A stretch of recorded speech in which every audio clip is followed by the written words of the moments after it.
Thursday night. Have a great day. I'll see you later. Expect warm spells with the odd rude interruption.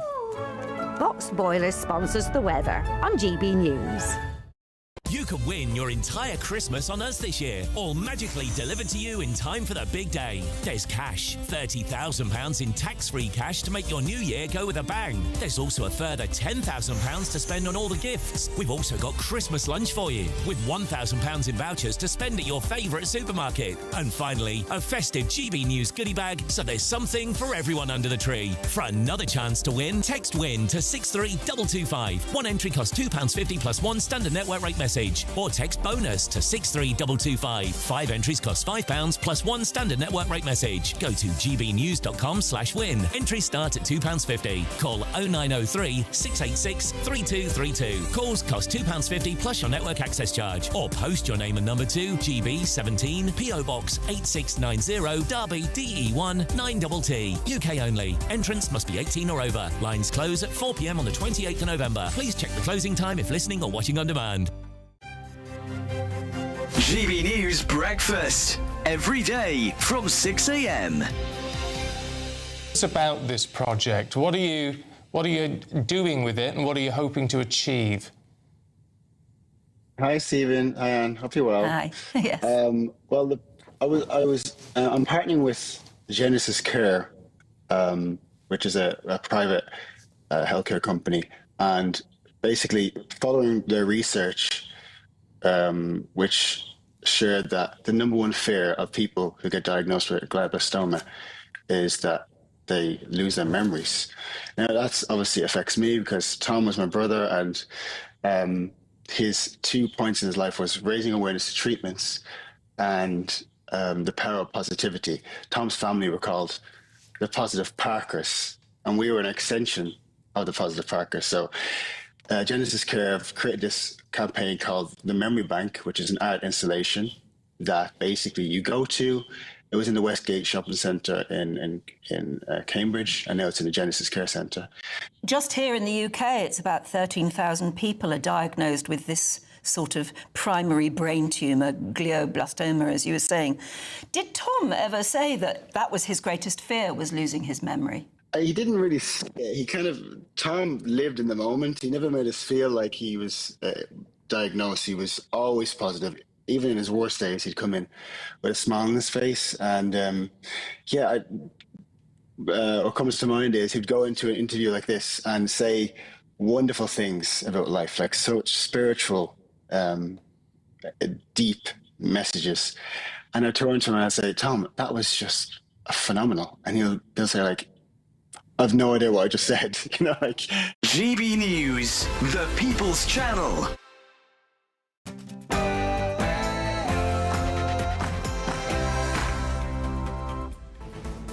Good afternoon, Britain. It is 1 o'clock. It's Wednesday, the 12th of November. I'm Nana Akua. And I'm Tom Harwood. Because of the action he's taken to abolish NHS England, he's putting more people on the front line. He's doing a great job, as is the whole of my cabinet. The Prime Minister has defended the Health Secretary after rumours he's planning to oust him out of number 10. But Tory leader Kemi Badenoch isn't having any of it. 2 weeks before the budget, isn't it the case that this Prime Minister has lost control of his government, he's lost the confidence of his party and lost the trust of the British people? Kemi Badenoch can't believe her luck. It's not about her future in Parliament, it's about Sir Keir Starmer's. But did his comments there increase or weaken his authority? Are you going ahead and suing the BBC? Well, I guess I have to. Why not? Because they defrauded the public, and they. Meanwhile, the US President Donald Trump says it's his obligation to sue the BBC for $1 billion after their doctored edit of him speaking in 2021. He wants it removed from their platforms by Friday. 7 men have been charged with more than 40 offences against 11 teenage victims in an investigation into group-based child sexual exploitation in Bristol. Elsewhere, the government is to reopen its decision to not award compensation to up to 3.8 million women affected by changes to the state pension dating back to the 1990s. And stay tuned to find out why this bridge in southwestern China crumbled to pieces only months after being finished.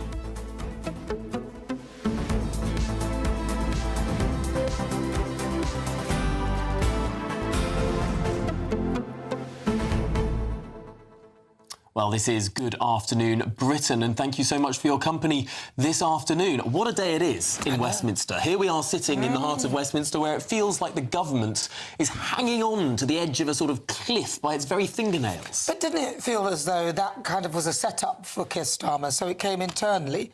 Why would they have brought that to the attention? Surely they would want to... Are they trying to distract us from Rachel Reeves's nightmare on Downing Street that's coming to a place near you on the 26th? The rumour in Westminster is that Number 10 knew that the Health Secretary, Wes Streeting, was doing a lot of media interviews this morning. And they wanted to make him put his colours to the mast, to back the Prime Minister. So if they put out a story that he was trying to oust the Prime Minister, he'd be asked about it by the media this morning, and then they'd have lots of juicy clips of Wes Streeting saying, I back Keir Starmer, I believe in Keir Starmer. That was their plan.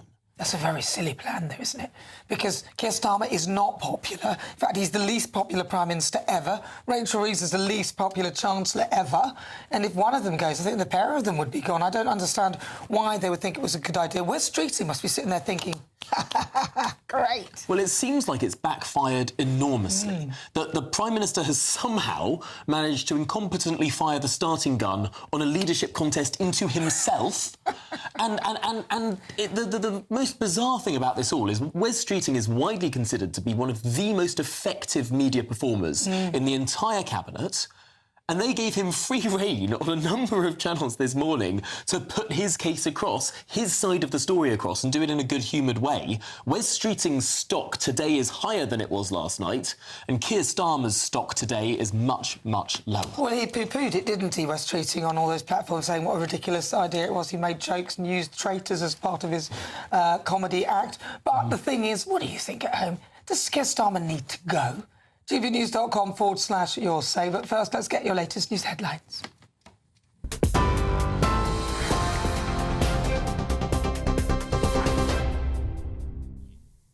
Nana, thank you very much and good afternoon. The top stories from the GB newsrooms. Keir Starmer says his team is united and any attack on any member of his cabinet is completely unacceptable, he said. It's amid briefings against the Health Secretary, Wes Streeting. It's as allies of Sir Keir have accused the Health Secretary and Shabana Mahmood of conspiring against him and making leadership moves behind the scenes. The Prime Minister was pressed on the issue by the leader of the opposition, Kemi Badenoch, at Prime Minister's Questions today, who says the Prime Minister has lost control of his government, lost the confidence of his party and lost the trust of the British people. Mr. Speaker, what we heard the Health Secretary say this morning was that he wants to cut waiting lists, but we all know that there's only one waiting list that he really wants to cut. But the Prime Minister is not going to do anything about the toxic culture. This is his responsibility. Just last night, his allies accused not just the Health Secretary, but the Home Secretary and even the Energy Secretary of launching leadership bids. These attacks came from Number 10, nowhere else, his toxic Number 10. The person responsible for the culture in Number 10 is his Chief of Staff, Morgan McSweeney. Does the Prime Minister have full confidence in him? Morgan McSweeney, my team and I are absolutely focused on delivering for the country. And let me be clear, of course, Mr. Speaker, I've never authorised attacks on Cabinet members. I appointed them to their posts because they're the best people to carry out their jobs. Mr. Speaker, she asks about waiting lists. Waiting lists are down under this government. The number of GPs is up. Because we've scrapped NHS England, we're investing on the front line. That's what the Health Secretary is doing today, getting on with his job, and he's doing a very good job too. Wes Streeting earlier called for the Prime Minister to sack the people behind what he called the self-defeating rumours about a Labour leadership challenge. To kneecap one of your own team when they are out not just making the case for the government but actually delivering the change that we promised, I think that is also self-defeating and self-destructive behaviour. I also think whoever did this doesn't speak for the Prime Minister. I speak for the Prime Minister. Deputy Leader of the Liberal Democrats, Stacey Cooper, says Wes Streeting should focus on the crisis within the NHS. I think that Wes Streeting should be focused on sorting out the crisis in the NHS, not the crisis in Number 10. I think if Number 10 has realised that the country is frustrated and they've internalised that as a party. That is a good thing because it gives us hope they might start to turn things around. But on the other hand, we are just 2 weeks away from the budget. These kind of stories are incredibly damaging for the markets and for investors, both domestic and international. And as a country, we don't want that to be so destabilising. We need to show that Britain PLC is open for business. A damning report reveals more than 2,000 young men and boys reported being sexually or physically abused over a period of 26 years at a detention centre where one of Britain's most prolific sex offenders was allowed to thrive. Catering officer Neville Husband, Leslie Johnston and other unnamed prison officers and nighttime staff systematically raped and abused hundreds of young men and boys who they were supposed to be helping. An investigation has unveiled the horrors which took place at Medhamsley Detention Centre in County Durham between 1961 and 1987. Their crimes were covered up and Husband was even given the Imperial Service Medal for his role in prison services and was welcomed into a church as a minister. A scathing report from the prison's ombudsman titled Operation DNS has unearthed the widespread physical and sexual abuse at the facility, which was fuelled by a familiarity with violence towards young offenders. 7 men have been charged with more than 40 offences against 11 teenagers after an investigation into child sexual exploitation in Bristol. The alleged offences took place between 2022 and 2025, when the victims were in their mid to late teens. Police said an investigation into claims of group-based sexual abuse in the city began in late 2023. The men were arrested in April last year and bailed, but were detained again yesterday and are appearing in court today. Overnight, US President Donald Trump said he has an obligation to sue the BBC for misrepresenting his comments ahead of the 2021 attacks on the US Capitol in an interview with Fox News. Are you going ahead and suing the BBC? Well, I guess I have to. You know, why not? Because they defrauded the public, and they've admitted it, and they're top echelon. Director General and the CEO This both is resigned. within one of our great allies, you know. In other news, thousands of job cuts at the NHS will go ahead after the £1 billion needed to fund the redundancies was approved by the Treasury. The move is designed to remove unnecessary bureaucracy and raise £1 billion a year by the end of the Parliament to improve services for patients by freeing up more cash for operations. NHS England, the Department of Health and Social Care and the Treasury had been in talks over how to pay for the £1 billion one-off bill for redundancies. Chancellor Rachel Reeves is set to make further announcements regarding the health service in her budget.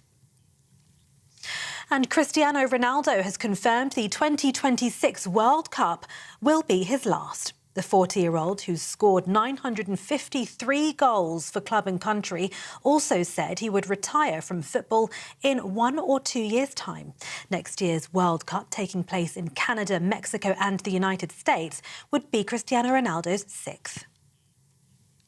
And those are the latest GB News headlines for now. More in half an hour. Cheers Britannia Wine Club proudly sponsors the GB News Financial Report. Here's a look at the markets. The pound buying you $1.3130 and €1.1339. The price of gold, £3,154.78 per ounce. The FTSE 100's at 9,884 points.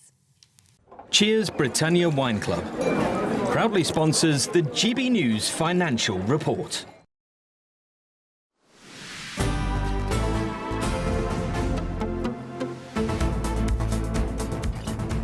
Good afternoon, Britain. It's 10 minutes past 1. Now, the Prime Minister has defended the Health Secretary after rumours that he's planning a leadership coup. Wes Streeting is categorically denying claims that he's plotting to oust Sir Keir Starmer after suggestions from the Prime Minister's allies. Someone's definitely been watching too much Celebrity Traitors in Downing Street. I think they should swap it for Countryfile in future and calm down a bit. I'm a faithful. In fact, what you've seen from a silly number 10 source overnight is probably the worst attack on a faithful since Joe Marler was banished in the Traitors final. I'm treating it with the same level of seriousness that you are this morning. Well, that's despite a website wesforleader.com being mysteriously registered last night. We're not sure by whom.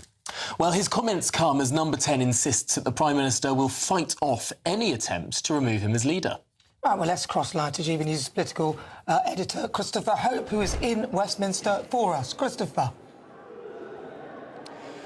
That's right, Tom and Nana. This is one of those moments when politics here bursts into the national consciousness. There are concerns, of course, about Sir Keir Starmer, the polling lead, and it emerged last night into this huge row about whether apparently Wes Streeting was leading this charge to destabilise him. That allowed, of course, PMQs to be all about the PM's future, barely 16 months after the election, which might sound crazy and bonkers, given the scale of the majority in the House of Commons, but that's where we are in politics. And really, I think both main parties are discombobulated by this rise in support for Reform UK, with just 5 MPs and yet 12 points ahead in the polls. It started with Lincoln Jopp, who's a Tory MP. He said, any advice the PM wants on a coup, ask me. He's served with the armed forces. Kemi Badenoch then talked about this toxic culture claim by Wes Streeting.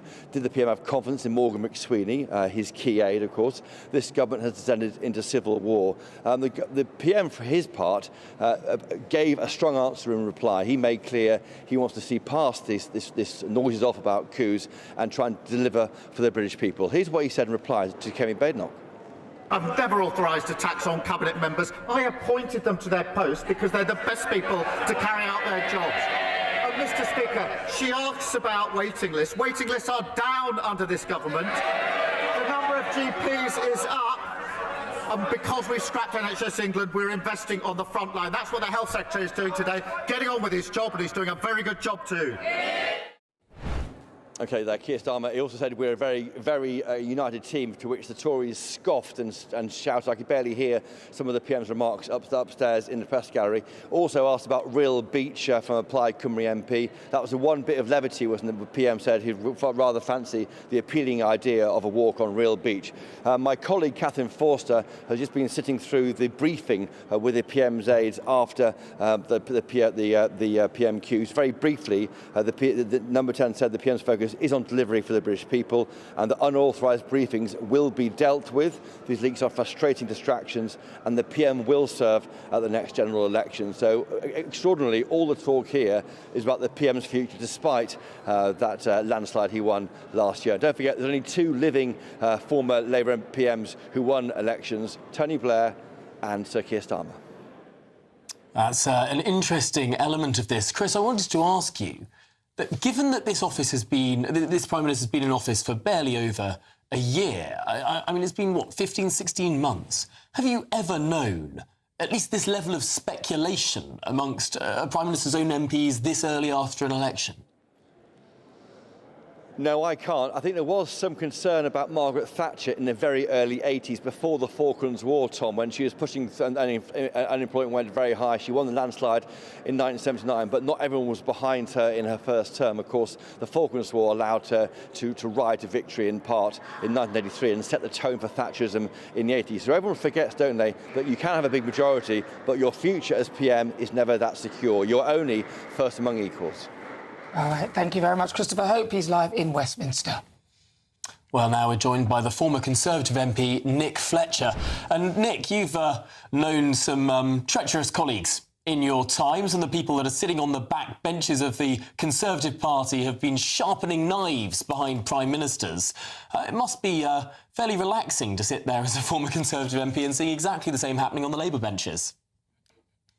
It would be if it wasn't so tragic for the country. I mean, the reason why Sir Keir Starmer's in this place is literally what it's all of his own making. It's everything that he's done since he took power. I mean, it's just been misstep after misstep after misstep. And obviously the MPs there know that they're going to be having to go to the electorate in not too long. A couple of years is not that far away now. And if that happens at this moment in time, most of those at the back would lose their jobs, and they know that. And that's why they're very nervous and thinking of changing leader. What do you think Keir Starmer's chances are of surviving until the next general election? I mean, he's obviously telling people that, of course, he's not going anywhere, but I'm not so sure. I don't think he'll survive. I don't think he'll survive at all. I think the elections in May next year will see the end of Sir Keir Starmer, and it can't come soon enough. He's been an atrocious Prime Minister. He's devastated this country, and his backbench MPs know this, and the sooner he's gone, the better for them and the better for this country. To a lot of people, the events of last night just seem absolutely bamboozling. Why would senior advisers in Number 10, with or without the sanction of the Prime Minister, be stirring up all of this sort of conversation, getting people talking about whether or not the Prime Minister will lose his job after the budget? I mean, it seems like the most remarkable sort of event of shooting oneself in the foot. This seems to happen an awful lot. Why on earth do we have these advisors? They're not out amongst the people of the country. They're not listening to the people who are actually voting these people in. They usually come from a select few friends in the Westminster bubble, and they're not out listening to the real people that are struggling day to day with these horrendous policies that this government's put forward. I run a small business. I'm literally feeling the effects of what is happening down there, and it's disgraceful. And as I say, the sooner he's gone, the better. But then if, say, for example, I don't know who would go after him. Some people think it may be Wes Streeting. But if he goes, and you mentioned small businesses, what about Rachel Reeves? So her budget is coming soon on the 26th. She is the least popular Chancellor ever. And by all counts, a lot of the things that are happening in terms of the economy right now, I think much of it is due to her. It is. They do not understand basic economics. They've literally got no grasp of it whatsoever. And the sooner we get a Chancellor that actually understands how economics works, how the country works, what the implications of tax rises are to the economy as a whole, the better. And unfortunately, Rachel from Accounts is just not that person. From complaints, actually. Well, Nick Fletcher, thanks indeed for joining us, former Conservative MP. We, of course, were talking about special advisers there, advisers in the heart of government. So let's talk to a former adviser at the heart of government. Kevin Marr joins us now. Kevin, you were there, of course, during Gordon Brown's prime ministership. Can you draw any parallels? I think when you looks out, you looks out. I think that's pretty much how politics works, that once you're on the slide, you tend to keep sliding. It's very hard to turn things around. And we've got this paradox of a situation, as you mentioned a few minutes ago, Tom, where Keir Starmer's been Prime Minister for 15, 16 months. He sits there on this absolutely humongous parliamentary majority, but it doesn't really reflect the moment, if you like. Everything in the country seems to be going wrong. Keir Starmer, to be fair, inherited a terribly bad hand from the previous government, and trying to put things right when you've got an economic squall, when you've got the international situation in absolute meltdown, is very difficult. So Keir Starmer can't move at pace and do the things that he would want to do, his ministers would want to do, and his backbenchers and the country would want to do. So he's trying to kind of tread waters, or to mix metaphors as you wade through this jungle, hacking at leaves and trying to make some headway. And he's not where he wants to be. Is the brutal truth of it. But the fact also is that anybody else that aspires to his job from the ministers sat behind him inherits exactly the same cards that he's got. And the question is, will they play them?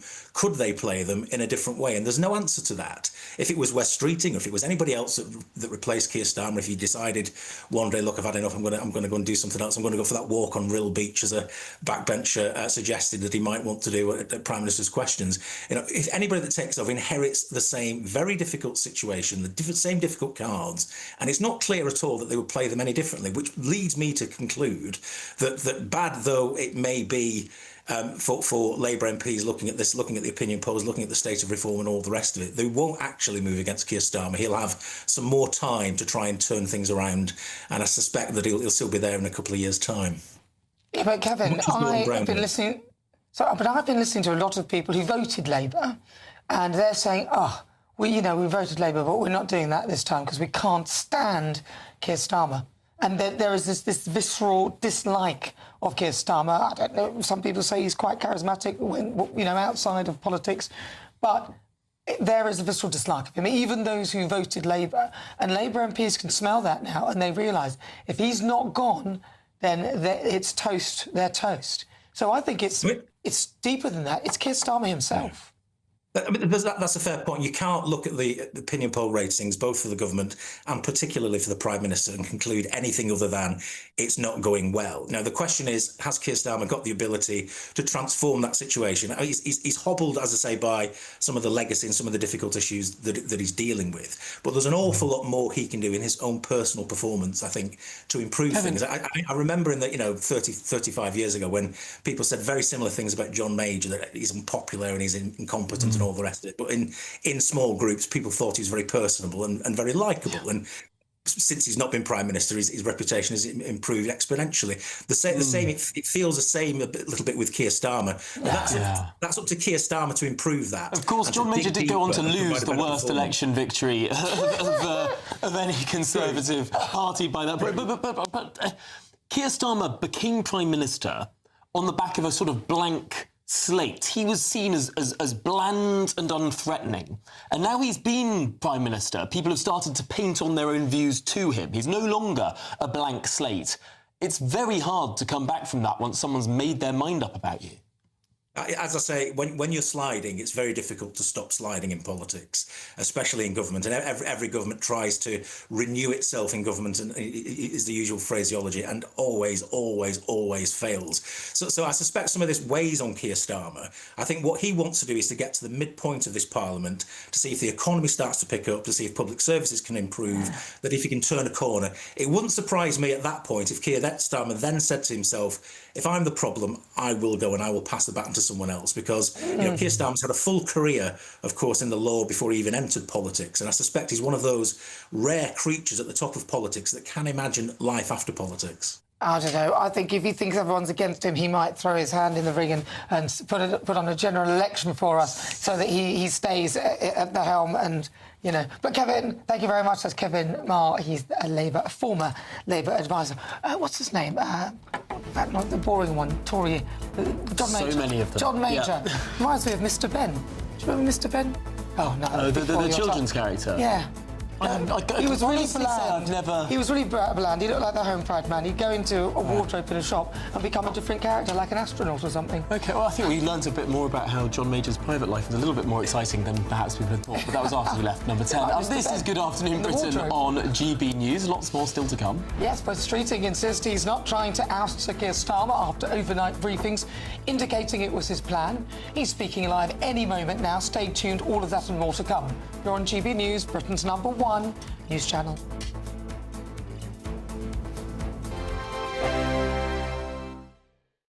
Exciting news. Every Friday, my Patrick Christie's Tonight Show is going to have a twist to it. We're welcoming some special guests. You.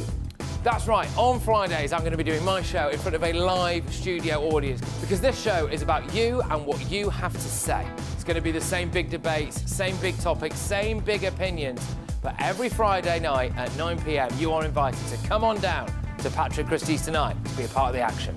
Only on GB News, the People's Channel, Britain's news channel.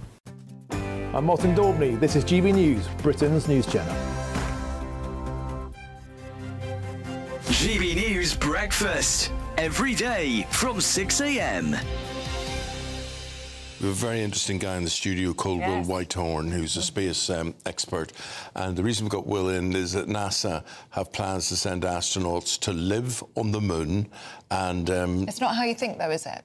It's inside glass bubbles that are going to be made from lunar dust. OK. Not in houses. The American Space Agency is funding research to see if it is possible.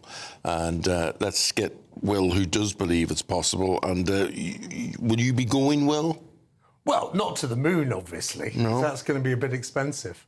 But and I think NASA will be sending astronauts who probably had to train for several years. But I do intend to go to space in the next couple of years, yes. Mm-hmm. So how's it going to work? So NASA's unveiling this plan to send astronauts to live on the moon, living in glass bubbles. Yeah, made of basically moon dust. So there's a huge amount of silica and other similar materials on the moon. And basically using a microwave process, like a microwave oven, of a very sophisticated type, they're going to be able to meld those and construct, and also using 3D, technology, they'll also be able to construct the interiors on the moon. Now, See, that's I'm because interested in rocketry this. is expensive, so it's very expensive to take them up there. So it's not that you fill a big space container and bring it to the moon full of this stuff and then assemble it there. You're actually going to fabricate it, make it on the lunar surface. That's one of NASA's plans. So the first mission going back shortly, in which Elon Musk will be involved with the new Starship rocket that you've probably seen. The Starship is the biggest rocket ever built in human history. And that's going to be able to also go to Mars. But it's also going to be able to carry industrial material to space. Right. GB News, the People's Channel.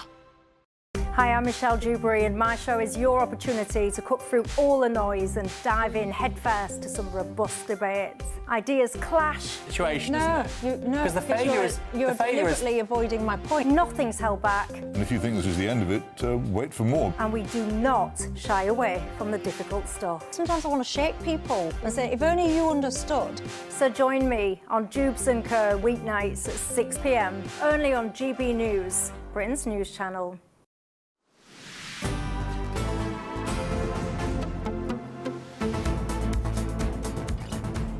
Good afternoon, Britain. It's 27 minutes past 1, and any moment now, the Health Secretary, Wes Streeting, the man of the moment, or is he the man for the moment? Well, he'll address the NHS Providers Conference in Manchester.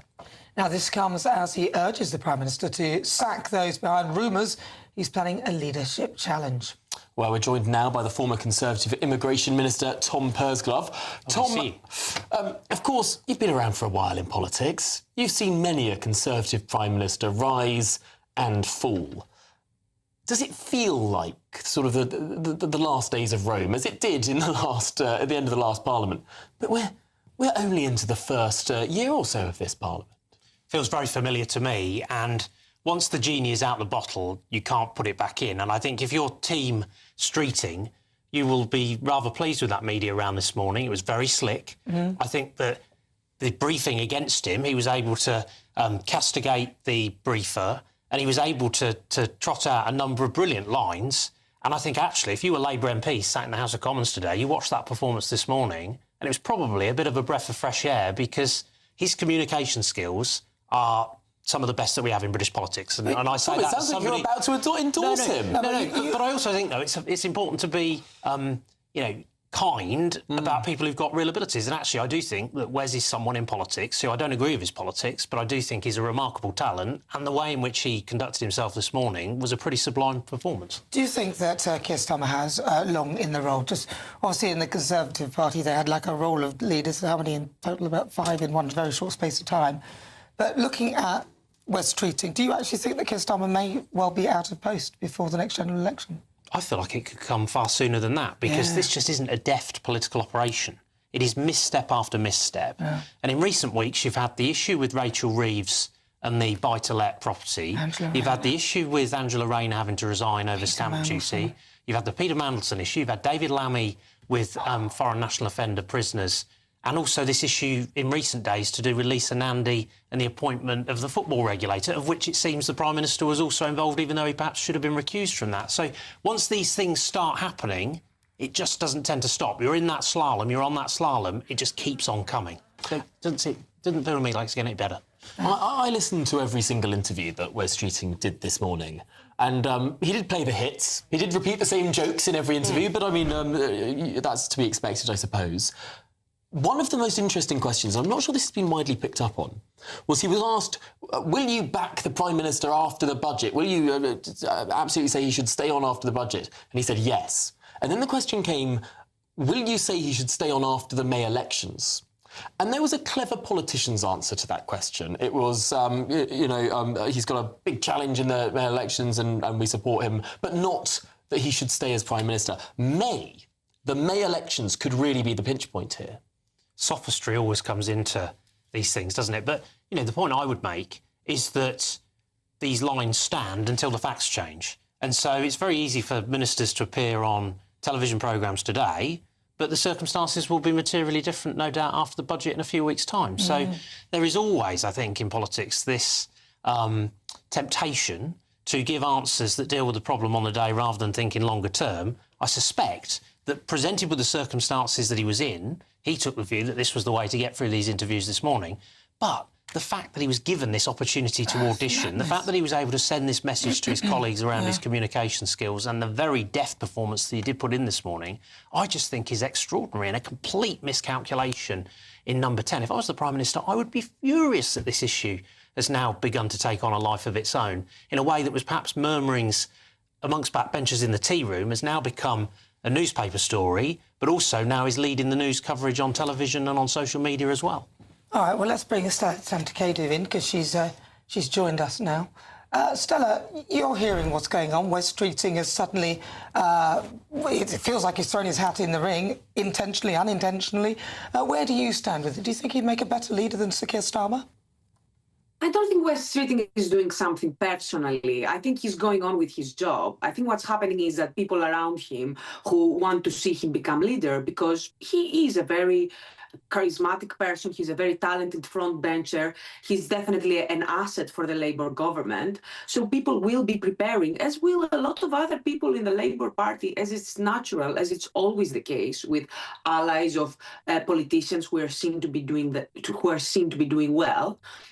But I think that the mistake here lies with whoever is briefing from number 10 in a very misguided. Oh, I'm sorry. It seems that we have some connection issues there. Stella, we'll just pause that there, but thanks indeed for joining us, former Labour advisor. I want to ask you, Tom, about the budget, because you mentioned Rachel Reeves, and the thing is, she is standing there as a Chancellor. She made some promises. They all did, that they wouldn't raise income tax or VAT, national insurance. They've already sneakily raised national insurance anyway, and we suspect income tax is coming next. If she does that, do you think she should go? I think that is such a fundamental promise that this government made that it feels untenable to me for the Prime Minister and the Chancellor to be able to carry on in those circumstances. It was, read my lips consistently, I am not going to raise taxes. We were told after last year's budget, and, I was firmly against, for example, the national insurance changes, which have been ruinous for jobs. We've seen unemployment going up as a consequence of that, crippling for small businesses. The economy just can't take this. If we want growth, this is not the way. And so I think that the consequences of this budget could be very profound in terms of the shock in the economy and the way in which this could all play out. But actually, the fundamental problem this government has is broken promises, having said that they would do things differently, and you can't keep on doing that. That's why they're in the polls, such low state in the polls. And that's why I think Labour backbenchers are feeling as jumpy and as uncomfortable as they are. OK, Tom, well, do stay with us while we await Wes Streeting's big speech. What might he say? Well, we'll get to that after your very latest news headlines.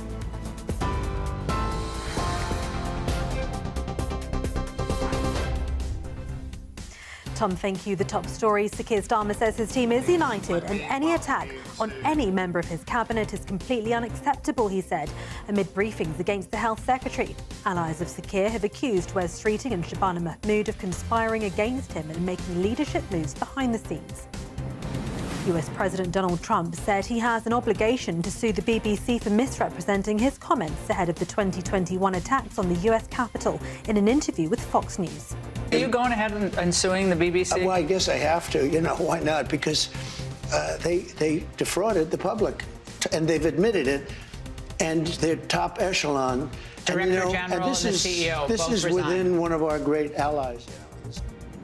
Thousands of job cuts at the NHS will go ahead after the £1 billion needed to fund the redundancies was approved by the Treasury. And the Liberal Democrats are calling for a 5% cut in VAT in this month's budget to support the UK's hospitality sector and their hard-pressed customers. And those are the latest GB News headlines. For now, more from me in half an hour. For all the latest from GB News whilst you're on the go, get the GB News app. Scan the QR code now to download or visit gbnews.com/app.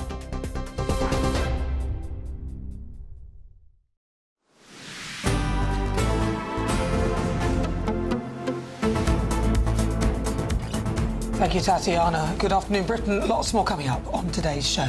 Yes, Wes Streeting insists he's not trying to oust Sir Keir Starmer after overnight briefings indicating it was indeed his plan. Well, the Health Secretary is speaking live at any moment. Do stay tuned. Yes, all of that and more to come. You're with GB News, Britain's #1 news channel.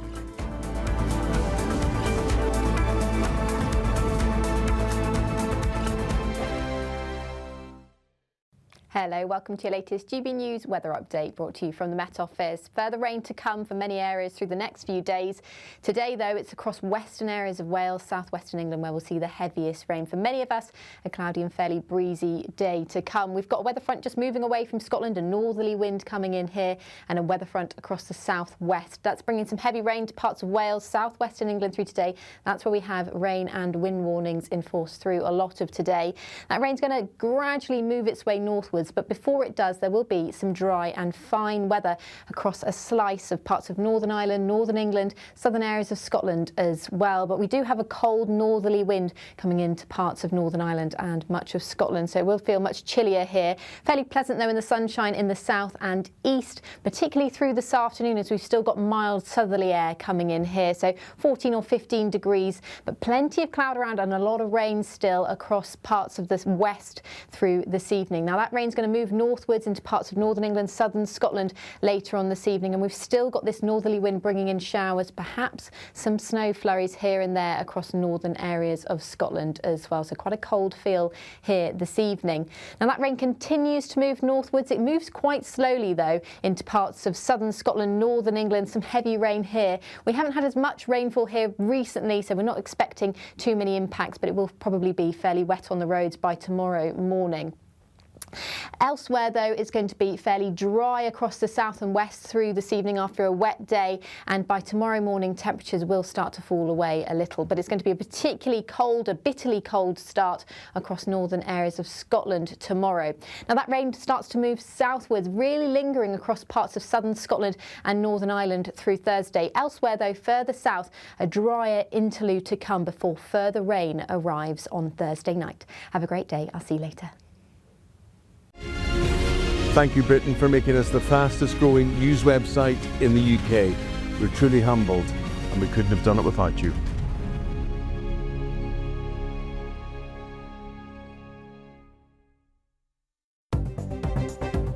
Good afternoon. This is the latest AI travel news from GBnews.com.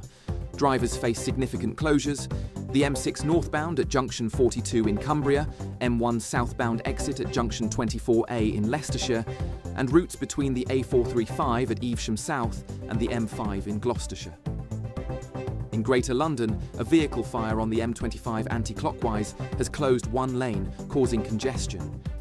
Additionally, a breakdown on Surrey's M3 westbound creates challenges between junctions 2 and 3. And on the trains, disruptions affect Birmingham New Street, Reading and London Paddington. For more travel news, go to gbnews.com.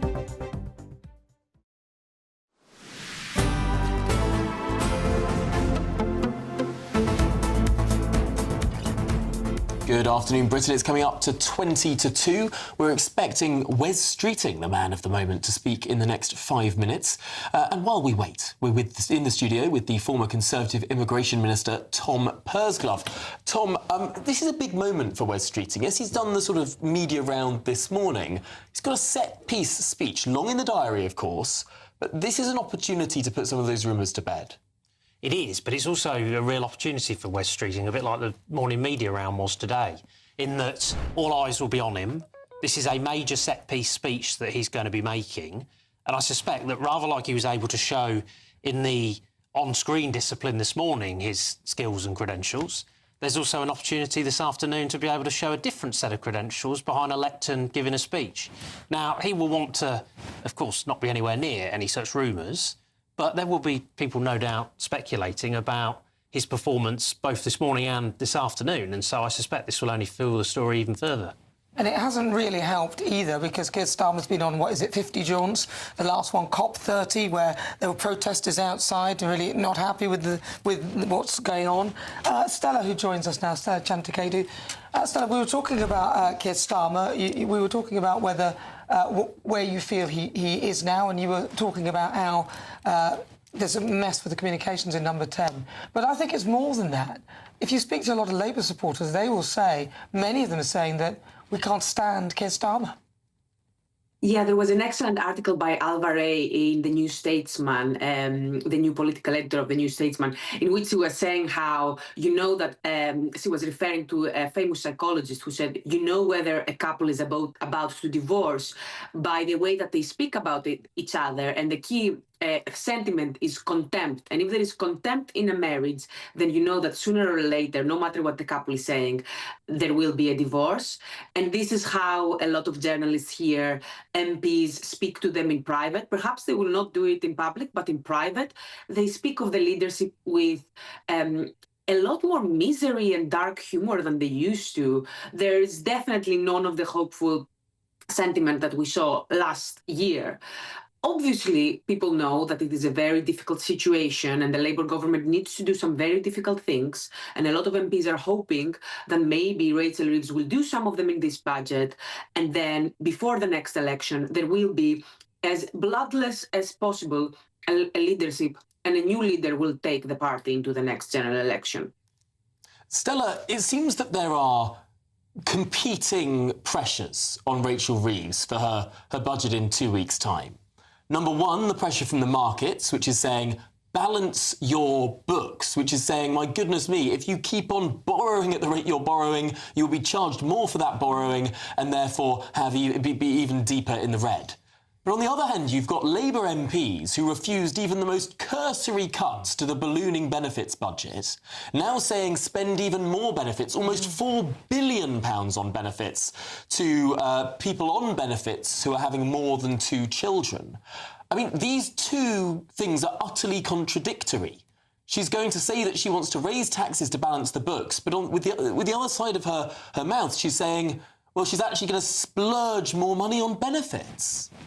I think you're forgetting about a third pressure, which is perhaps the most important one, which is rebuilding the country and actually achieving the growth and restoring the public services, which is what people voted the Labour government for, but it's also what really needs to happen. And sadly, a lot of the things that need to happen to achieve that may be things that satisfy absolutely no one.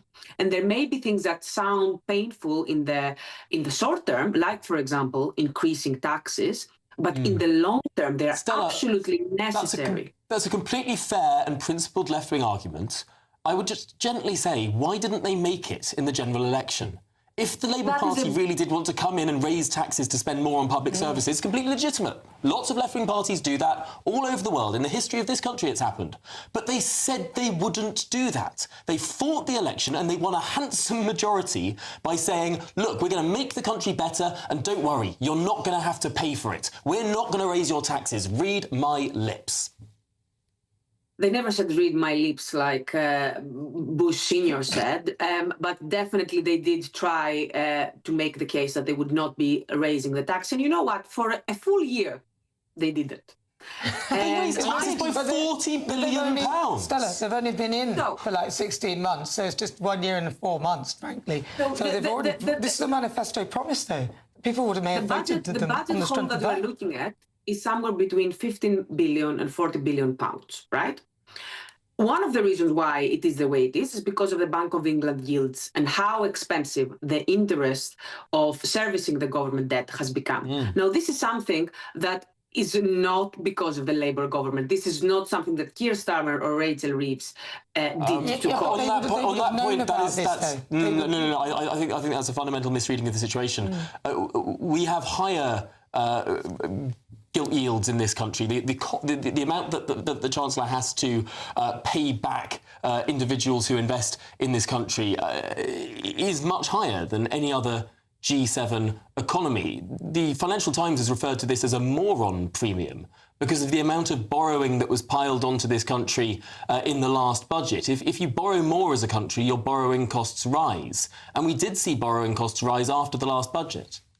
That is just one interpretation. Another one would be it's because of the quantitative easing, and it's because we have Bank of England independence, which, of course, there were very good reasons to do that to begin with. But at this stage, rather than the government being able to actually set proper fiscal policy, it has to be completely influenced by monetary policy, which is being set by the Bank of England. So this is a problem. It is a doom loop, and it is leading us to not being able to actually enact policies that will lead us to more long-term growth and with actually getting our debt down. So our debt is only going to increase. And this is not something that's happening just in the UK. This is something that we see across the industrialized West.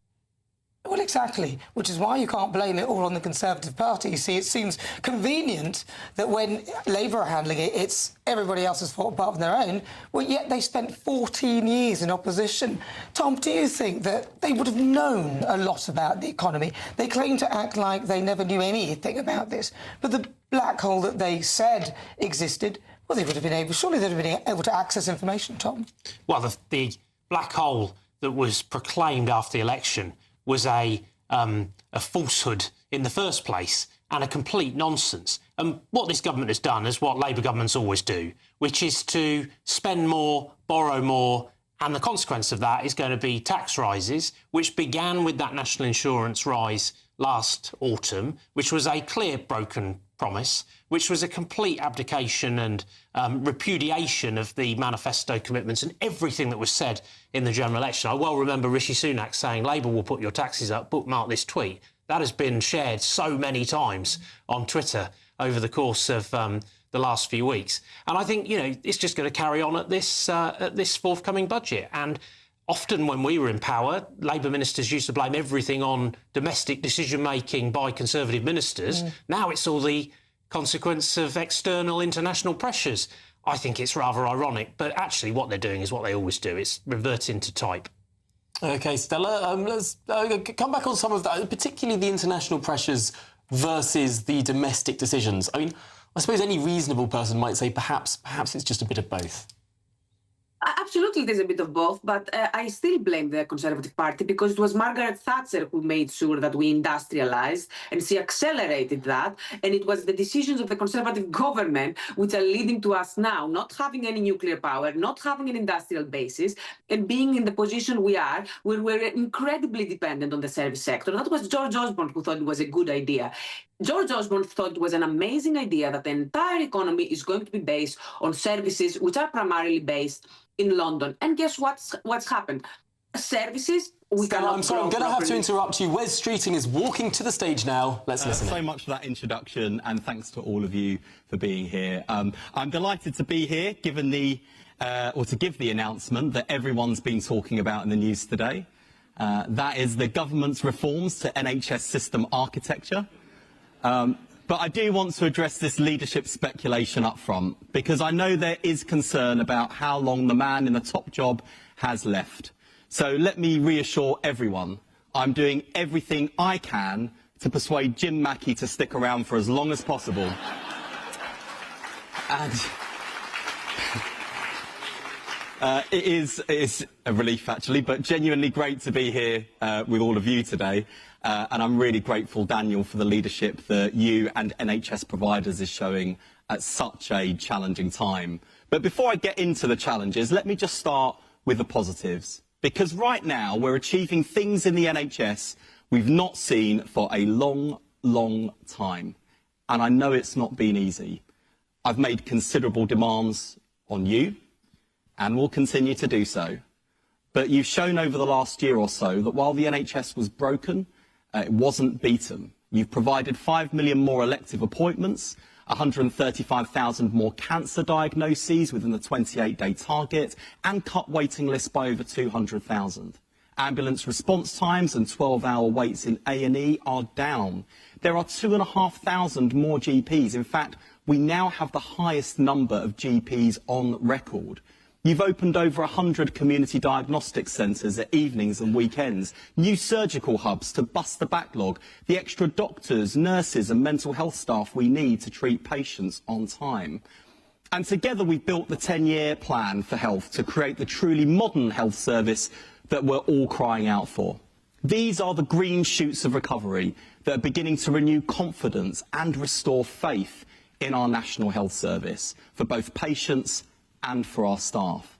Our investment and modernisation are paying off, and with it, ambition and optimism are returning. It's why I can come here today and say with credibility that we can still cut waiting times to 18 weeks by the end of this Parliament, something few thought possible when we made the commitment in opposition. And while we can do it, and we can do it, while delivering year-on-year improvements to urgent and emergency care, so we can get back to seeing people within 4 hours, and while rebuilding general practice so that patients can get an appointment with their doctor when they need one. So I want to begin by saying to all of you, genuinely, thank you. There's sometimes a perception out there that I'm going to have to really battle this system and all of you to modernise, and it is such a misrepresentation of the leaders I work with. NHS leaders and frontline staff are not only chomping at the bit for change, you're the ones showing the world that it can be delivered. There's a real can-do culture back in the NHS. But, and it's a big but, there is also a great deal of jeopardy out there, from economic constraints, winter pressures, industrial action, and the political forces willing us all to fail. So there's a lot of pressure on our shoulders too, because we all know how important the NHS is to our country, how central it is to the lives of every family in this land, and how strongly we believe in the values that have underpinned it since 1948, values that are becoming increasingly contested. So it's important, I think, for us to keep in mind the consequences if we get this wrong. Millions are counting on us, and there's much, much more to do. So this isn't the moment to ease off the gas. This is the moment to push our foot harder on the accelerator. One reason why we see renewed confidence is the rigid focus you've brought to reducing waste and increasing productivity, while improving services at the same time. In fact, reducing waste and increasing productivity are essential to improving patient services and staff experience. This government is investing an extra £26 billion in the NHS this year. We continue to be relative winners of budgets and spending reviews, although you and I know what the word relative means, which is why I'm always relatively happy at how we do at budget time. And we owe it to patients, to staff and to taxpayers to make sure that every penny that's going into this service is money well spent. That's why I'm really proud that for the first time in years, the NHS is in balance 7 months into the financial year. It's not going to be easy to stay on track for the rest of this year, especially with the double whammy of strikes and winter to come. But breaking even is a huge shift from the £6.6 billion deficit we were looking at. There are people out there saying that universal healthcare, free at the point of need, is no longer affordable or possible. And everyone in this room and beyond is proving them wrong. So this isn't just a technocratic accounting triumph. It is the foundation of everything else, because it's ultimately what will allow us to invest again in staff, technology and services, all of which add up to better patient experience. It also gives me, but all of us, credibility with the Chancellor. The government inherited public finances with a £22 billion black hole, and it won't have escaped your notice that the public finances and the wider economy are still under serious strain. So there is no money to waste. And I think that it's really important that we accept with some humility that one of the reasons the Chancellor's having to make some unpopular choices is to protect investment in the NHS. This government will always put our public services and our NHS first. But the investment Labour is making in the NHS also comes with a moral duty for us as NHS leaders, because every penny that goes into treating the sickness in our society is a penny that could have been spent on tackling the wider social determinants of health, much of which sits outside the NHS, on prevention rather than cure. Of course, when I say savings, it sounds very benign. In reality, I do want to take this opportunity to acknowledge that this has been particularly hard for ICBs. I've asked a lot of you this year. Last year I said that ICBs will have a more focused purpose as strategic commissioners. They're the drivers of the transformation from a national health service to a neighbourhood health service and a preventative health service. Given that focus brief, we're asking ICBs to downsize significantly. Having overseen redundancies in organisations I've worked in previously, I want you to know I do not take this lightly. I know this will have been weighing heavily on all of you and the people who work for you. And I certainly don't want ICB leaders to take the flak for decisions and timetables on headcount that are ultimately my responsibility. I'm very alive to the uncertainty that's hung over staff for far too long. And I don't mind saying it's made me uncomfortable, as it should, because I know we're not just talking about jobs, we're talking about people's livelihoods. And again, that is my responsibility, not yours. I want to be honest with you and through you to your staff that I have not resolved this quickly enough. But this is worth doing, and we can now bring certainty to people. From today, I'm giving ICBs the go-ahead and the funding for the voluntary redundancy programmes that staff have been waiting for. This will see overall headcount cut by 50%, which will particularly, not exclusively, but particularly affect roles in corporate services, communications and administration. Alongside this, we're moving ahead with the abolition of NHS England and will complete it to the timetable the Prime Minister announced in March. Headcount across my department and NHS England will also be halved, returning to the size we had in 2010 when the NHS delivered the shortest waiting times and highest patient satisfaction in history. This move will free up more than £1 billion a year, which will be reinvested in frontline care. To anyone listening at home, and who knows, someone might be listening at home, I want to reassure you that our investment is not simply pouring more water into a leaky bucket. We're plugging the holes, cutting out the waste and rebuilding our National Health Service.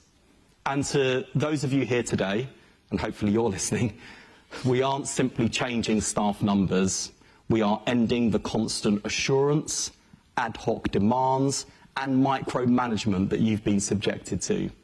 The centre will instead enable you to focus on improving services for patients, a new department that empowers rather than suffocates NHS leaders and frontline staff.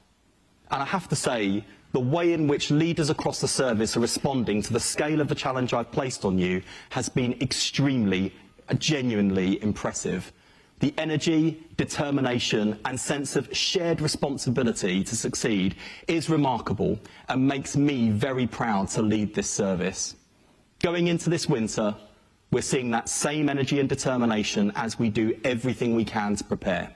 You're freeing up more beds. We've seen an uptick in flu jabs among staff and the public. We've stress-tested plans much earlier. We're investing in new ambulances, building new urgent treatment centres and introducing new mental health crisis centres. Online access to GP practices should stem the tide of the 4 million patients who go to A&E each year because they can't get through to their local surgery. So thank you to all of those GPs who have successfully introduced this new system. You'll be crucial in unclogging emergency departments, freeing up beds and saving lives this winter. And on the social care side, we're working more closely with local authorities to ensure people get the care and support they need at home rather than languishing in hospital beds. But we know that the NHS is already running hot. A&E and ambulance demand is already higher than it was in 2024. Flu is coming earlier and there is a particularly nasty strain this season. Those are the challenges we have to rise to. For many patients who come through our doors this winter, it will be the one time in the entire year when they experience the NHS. What impression do we want them to leave with? Do we want to be just about managing? That can't be our benchmark. We can't accept the winter crisis as an annual event like the John Lewis Christmas ad. We have to improve year on year. And of course, with all these challenges, the last thing patients need this winter is strike action by the BMA. I was really proud of the way that NHS leaders and frontline staff pulled together to get through the last round of resident doctor strikes. We saw an additional 11,000 procedures going ahead compared to the costs of industrial action down to the tune of £100 million less than the previous round. And despite the busiest July on record for A&E, This was the highest proportion of patients seen within 4 hours in 4 years. I think that is a considerable achievement.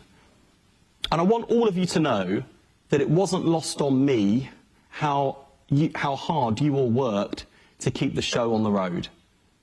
But the truth is that strikes do have unavoidable and serious consequences, particularly when they're called during winter. That is why I made a comprehensive offer to the BMA last week in a final attempt to prevent strike action. Coming on top of a 28.9% pay rise, which I've already received from this government, I would have thought that our offer to go even further with extra jobs, prioritisation and money back in their pockets would have demonstrated how serious this government is about improving resident doctors' lives and career prospects. Yet the BMA rejected the offer out of hand, refusing to even put it to their members.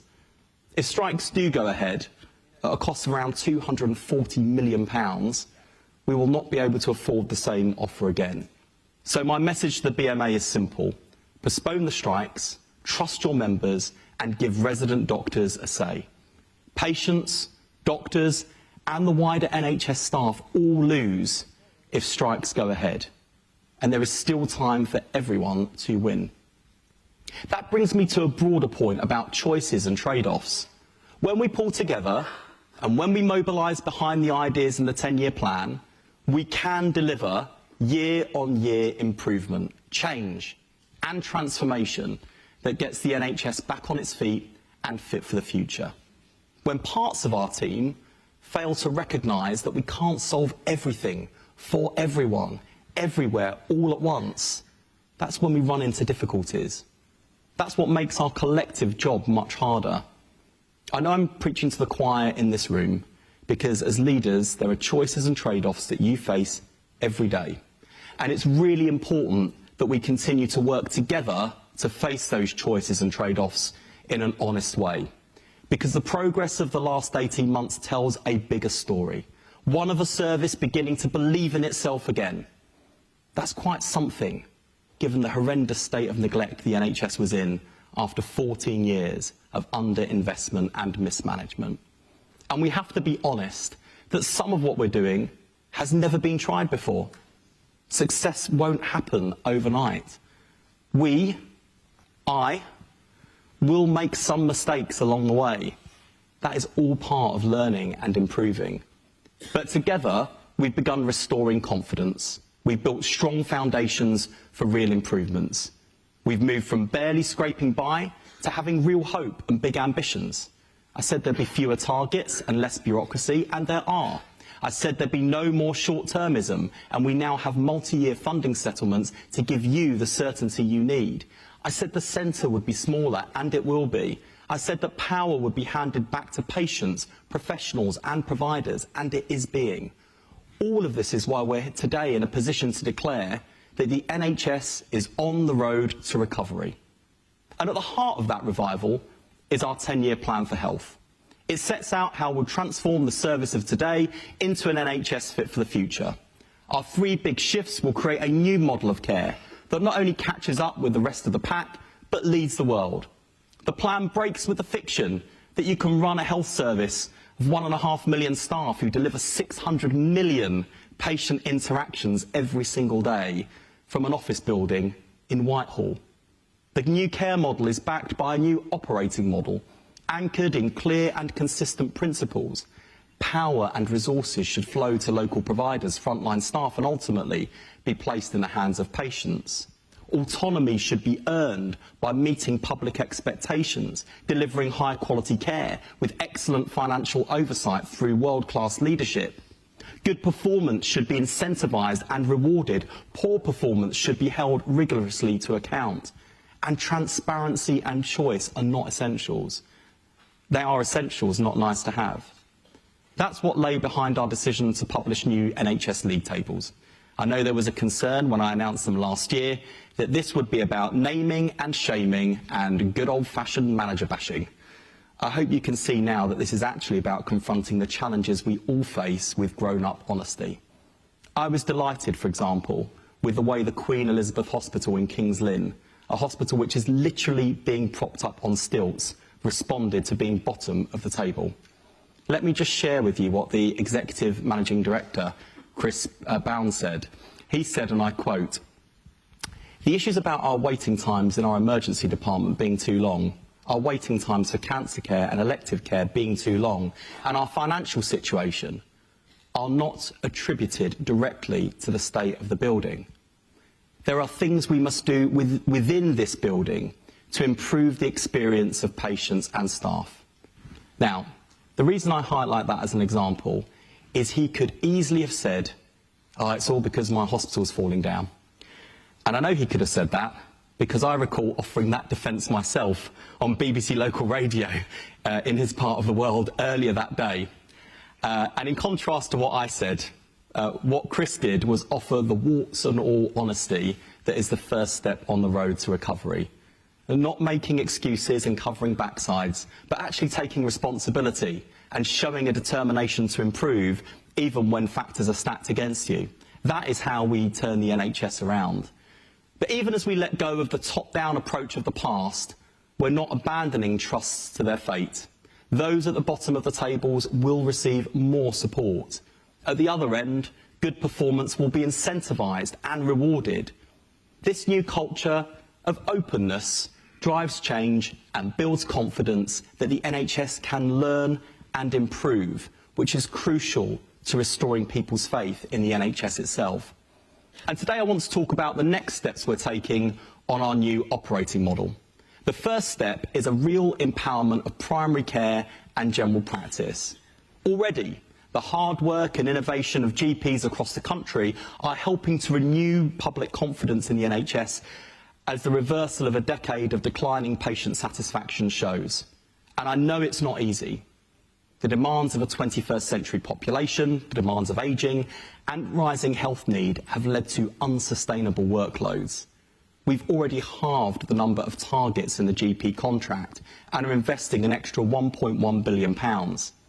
But the bright future that general practice deserves will only come through fundamental modernisation. That's why we're introducing 2 new neighbourhood contracts. A single neighbourhood provider contract for the delivery of enhanced services for patients through expert multidisciplinary teams, and a multi-neighbourhood provider contract to lead the neighbourhood health service at scale. This is taking the best of the NHS to the rest of the NHS, learning from some of the trailblazing GP federations already doing this. Pooling resources and expertise will deliver better services over larger areas, like frailty or end-of-life care, and deliver a more efficient back office, so more of GP's time is spent with patients. And as neighbourhood health services reduce demand on acutes, new financial flows will see savings return to them, helping to accelerate the left shift. I should say at this point, just for the avoidance of doubt, because there might be more media attention on this speech than usual, when I say left shift, it's not because I'm quotes on manoeuvres. Our second step reinvents the NHS Foundation Trust model for modern times. Today we're launching a new generation of foundation trusts called Advanced Foundation Trusts. They will be the front runners towards a more autonomous, accountable and integrated NHS. And I can announce that 8 trusts are in the running for this new status. They come from across the country, from Dorset to Northumbria, and they are a mix of acute, mental health and community trusts. They represent both the best of our NHS and the diversity of our NHS. Those who are successful will have demonstrated that they're delivering on the public's priorities: high quality care for patients, value for money and progress on the left shift. They'll be the kind of providers who don't need the centre breathing down their neck or trying to micromanage their finances. And they will benefit from real and immediate freedoms, including the ability to reinvest surpluses accumulated last year in future capital projects, more operational autonomy and fewer ad hoc requests from the centre. We'll continue to open new freedoms and deliver greater autonomy for advanced foundation trusts in the coming years. And in 10 years' time, we want every trust to have achieved that status. Our third step is the creation of integrated healthcare organisations, or IHOs. Advanced Foundation Trusts will be among the first to take on IHO contracts and hold the whole health budget for a defined population. I've heard from so many leaders about how hard it can be to invest in prevention because the savings fall in another part of the system. IHOs will reverse this disincentive. If it makes sense to invest in community care to prevent unnecessary hospital admissions, they'll be rewarded for doing just that. Any trust can become one, not just the big acutes. And so there is no reason, by the way, they couldn't be led by primary care professionals. In fact, one of the 2 trusts currently under consideration for IHO status is a community trust. And that diversity will continue. If a nurse is best placed to lead a community service, a GP best placed to lead a hospital, or an acute trust best placed to lead neighbourhood health services, well then that's what they'll do. Because what matters is what delivers for patients. None of this is simply a renaming exercise. However technocratic it might sometimes appear, or even feel, good system architecture is how we bring to life the vision and ambition in the 10-year plan. I'm offering that as a reminder to myself as much as anyone else. We're breaking the NHS out of its short-term cycles, of annual plans, of emergency bungs, of rolling crises, complex rules, unnecessary targets. Instead, our approach is and will be, if you deliver for patients, if you manage your finances well, if you innovate, then you will have the space to lead. Because plans don't deliver change, people do. And this conference is a reminder that confidence comes from good leadership, and that good leadership in the NHS has never mattered more. Great NHS leaders listen to staff and patients and turn that listening into action. They don't wait for permission to do the right thing. They don't require a diktat from NHS England. Their attitude says, we can do better, and we will. The difference now is that the system will support you to unleash your entrepreneurialism, creativity and innovation. And all of this adds up to a very different kind of NHS. It marks a fundamental shift from command and control to collaboration and confidence. And when people feel they are part of a system that learns, listens and leads, confidence returns. And confidence is everything. The NHS was built on it. The confidence of a nation that believed in universal healthcare free at the point of use. The confidence of staff who knew they were part of something bigger than themselves. What we're doing together is restoring that confidence. The coming years won't be a walk in the park. There are no magic wands, no silver bullets. Keeping up momentum will require all of the energy and grit and initiative that's got us heading in the right direction. We need to up our elective activity to hit the ambitious targets the Prime Minister set us, to get people seen as quickly as possible in urgent and emergency care, and to keep improving access to GPs. And we need to maintain our firm grip on the finances. But for the first time in years, the NHS can look forward with confidence rather than back in frustration, because we've got a plan that's not just ambitious and realistic, we've got a plan that is working. And that is why the NHS is on the road to recovery. Thank you very much.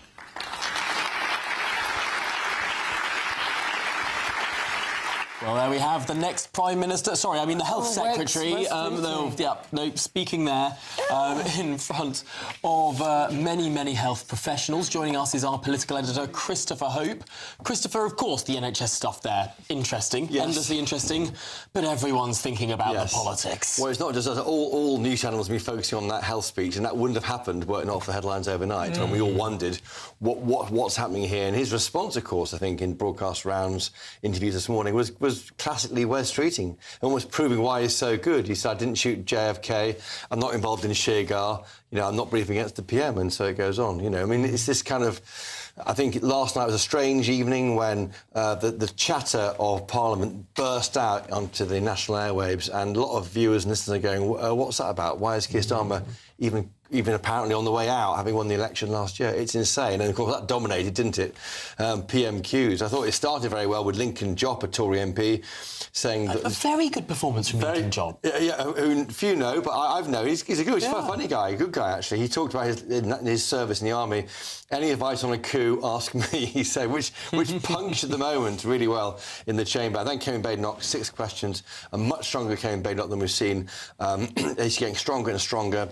Chris, I'm just going to interrupt you. Wes Streeting is taking questions and we're going to listen. In the traitors' final, and I think whoever's been briefing this should spend a little less time watching Celebrity Traitors and a bit more time watching Country File. OK, right, on to the NHS. Realistically, what can we expect from the upcoming budget as regards the NHS? So look, I think that you'd struggle to move for to avoid the speculation about the budget and the expectation management. I think that the Chancellor has been sensibly doing. This is going to be a challenging budget. We can see the economic backdrop and we can see the pressures in the public finances. I think we can be sure of a couple of things. The first is the Chancellor has been very clear that this is a budget to protect NHS investment. So I think we can go into the budget confident that what we were allocated at the spending review is protected. If she can go further, especially on things like capital, I'm sure she will. But what she has given us, over and above everything else, in terms of decisions she's already made, has been the NHS at the top of the tree in terms of her priorities. And also, and perhaps arguably even more valuable than the increases we've had in our budgets, it's that certainty over a kind of spending review period, over a 3-year period. Because if we are asking you to change, to drive transformation, and to do so at the same time as driving year-on-year improvements in the service, we have to give you that certainty and stability and the tools to do the job. And so knowing what your outlook looks like for the next few years doesn't make the hard choices go away. It doesn't make any of it easy, but it does mean that you can plan with certainty and break out of the short-termism. And I think that's probably the most valuable thing the Chancellor has done for us. And that's why I can sort of go confidently into the budget, as the Health and Social Care Secretary, if anxious about the state of the economy and the state of the public finances. OK, we're going to open up to the floor now and take some questions. Raise your hand if you'd like to ask a question. Down at the front. Secretary of State, thank you very much. Terence Stevenson, Chair of NHS Providers. I want to ask you about workforce, but not the usual about we want more staff. We've heard a lot over the last 2 days about how AI might free NHS staff more time to be clinically in contact with patients, but also how it might mean we lose staff. We don't need admin staff. And as a Labour Secretary of State, I'm interested in your view on that. You were talking earlier about reduction in headcount at ICBs, a further reduction in headcount in the NHS as a result of AI. What are your thoughts on that? So I think a Labour government has both a historic responsibility, but are also uniquely placed in British politics to ensure that the transition from the world we live in today to the world that is being created for us in the biggest and fastest industrial revolution the world has ever seen is one that is a just transition that protects the interest of labour with a small l, working people. And that's because from the very inception of our party, we were created by the trade union movement to serve the interests of labour against the interests of capital. And so whether it's conventional capital or automated capital, it's our historic responsibility to make sure that we defend opportunities and security that means that people can have a good quality of life no matter who they are, what their background or what it is that they do. And so it's our responsibility to help people to transition from the sorts of jobs and functions they're performing now to the jobs we will need them to do in the future. And yes, there are certain functions that will be automated, and I think there is a liberating potential of technology for staff and for patients, whether it's kind of stripping out some of the tedious form filling that staff always frustrated by, or whether it's the ease, convenience, the choice and control that can come to the palm of patients' hands. I think the thing that maybe makes our lives a bit easier in this space, maybe compared to other sectors, is that for all of the exciting AI, genomics, machine learning, big data, health and social care will always fundamentally be people-based services. And so I think the question for us is, how do we get the most out of people? Where do people add the most value? And how do we make sure that people whose jobs might be dislocated in the not too distant future can be retrained, reskilled and redeployed into areas where they can make an enormous difference? Take a question from Slido. Time is running out rapidly. In another life, would you ever consider applying to be an NHS Trust Chief Executive? If there's a job more difficult than mine, no. In all seriousness, and I hope people took from what I said the sincerity of it, and not just Trust Chief Execs, but I think particularly this year, what I've asked of ICBs as well, you have got bloody difficult jobs. And the more time I've spent with NHS leaders, listening, learning, and listening to them share with me in quite a candid and open way the sorts of choices and trade-offs they face on a daily basis.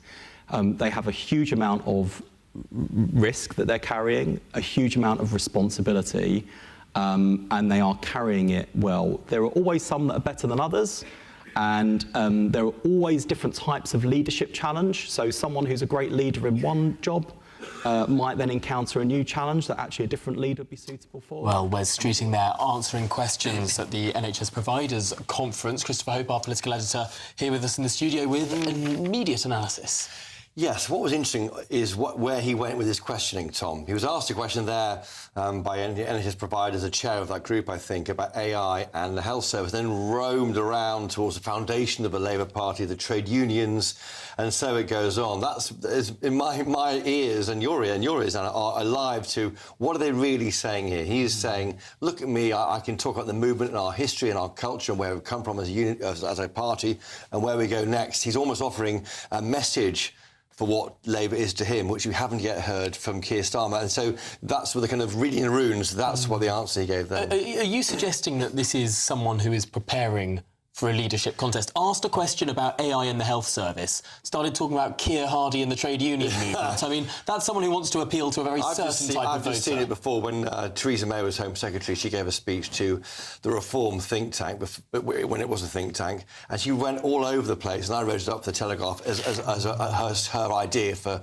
running the country, and of course I got told off by the Home Office, but that's what she's doing, and that's what the answer is there. And at the beginning of that Q&A there, after this speech to health providers, he did touch on the issue of leadership ambition, and here's what he said.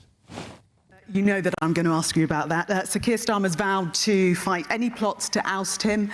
Will you be fighting alongside him? Yes, I mean, the bizarre thing about some juvenile briefing overnight is that it's people in Number 10 who've said the Prime Minister is fighting for his job. Now, I don't think that's, firstly, a helpful or constructive thing to say. I also don't think it's true. What I think he is doing is fighting to try and turn the country around from the enormous mess that we've inherited on so many fronts. In 2024, and tell me if it's incorrect, there was an interview which you were unequivocal about your desire to be Prime Minister one day. Is that true? I've got a harder job already, so I'm quite enjoying doing this one, thank you very much. And I'm definitely not going to say anything today that adds to the silly season going on down south. OK, just final question on the manoeuvres that aren't. This morning on Sky News, you said that you felt that you'd been kneecapped by Downing Street in terms of the briefing. I think I said it was the most unwarranted attack on a faithful since Joe Marler was banished in the Traitors final, and I think whoever's been briefing this should spend a little less time watching Celebrity Traitors and a bit more time watching Country File. Okay. Wes Streeting, they're showing why he is the best communicator in the government. He also spoke in interviews earlier about how he didn't shoot JFK, believes that the moon landing has happened and wasn't involved in the death of the racehorse Shergar. That is connecting and explaining a position, but crucially not saying there in that question from Gillian Joseph that he didn't want to be Prime Minister at some point in the future. I've been spent the morning and lunchtime in Parliament.